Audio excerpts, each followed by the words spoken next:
had the good fortune to work with sort of an amazing group. They're out of Poland. It's an international company. But when they care about people having trouble controlling bladders, I mean, they really care. These folks have done amazing research.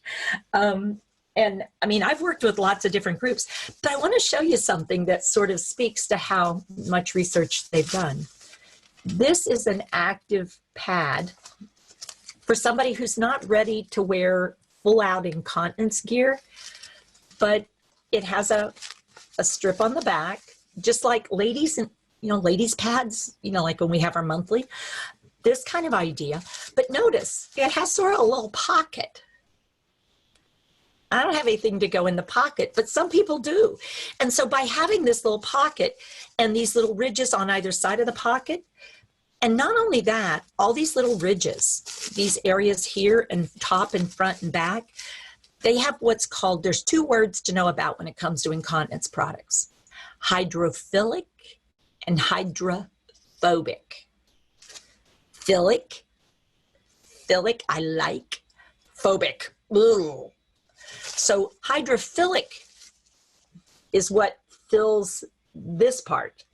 Hydrophobic is what lines these parts, these very edge parts. So what happens is the edge parts don't like water. The middle part does, even when you mix other stuff with the water, which we call urine. So what happens is the liquid stuff stays to the inside, and these guys encourage the liquid stuff to go back toward the inside. But this product, which is pretty long and pretty intense, is what's designed to be used for a male during the day. This is the ultimate in a female pad product, because we're built different. Now on the back, you'll notice some things looking real similar, but this has a very wide front and back, still has a narrow middle, but there you see those little gathers that are really, and they're really shaped to encourage this middle part, and it will hold. Wow, we're going to try out how much it'll hold quickly. But what's nice about this is it has that outer edge that says ugh, and the inner edge that goes, oh yeah. And it has a very non-woven sort of inside area that causes the moisture that would normally with fabric, it will stay against your skin and it will keep your skin moist, which is what causes maceration, that sort of breakdown, the combination of the ammonia in your urine and that dampness. But this actually draws that moisture into this thing. It loves to send the moisture deep inside. And so what happens is the person feels dry. Now that's important for us to remember. The person feels dry.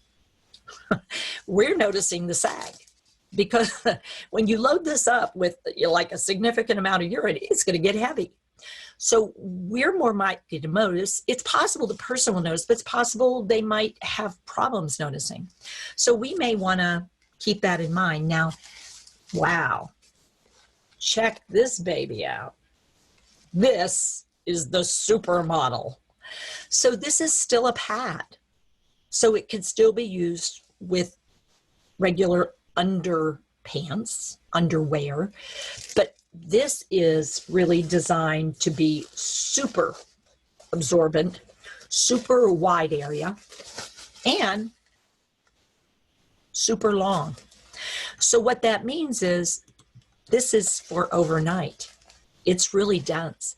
So if I had one of these on, there's a possibility I could make it through the night. Not a song title here. Actually enabling me to actually sleep through the night without you having to get up, me having to get up, or having wet other than in here. And with the proper skincare before and after, this might allow both of us to be more comfortable. Now, there's lots of other products they have, and all I've looked at are some of the pads that they have, and they have them at different levels of absorbency and size. And the reason this group does so much work is they want to do it right. Because when I can't be continent anymore, I'm just not able to manage my continence either all the time or at certain times. And I don't need to be treated like I've done something wrong, because I haven't. My brain and my body are just not cooperating with me anymore. And it could be short term, like after a rehab where I'm just lost mobility, or I'm in pain, or I'm in distress, or I'm in an unfamiliar place. Or it could unfortunately be my brain change, which is driving my body change, because my brain just can't keep up with this anymore. And maybe it's only occasionally when I can't quite get where I need to be, in which case I don't need the heavy duty stuff, because I actually do still have that tendency. And for some people, they'll keep that tendency, and we will want to support them in that. But for other people, they progress even further, or their brain change gets more different, or their bladder issues get more different, or it's not just bladder issues.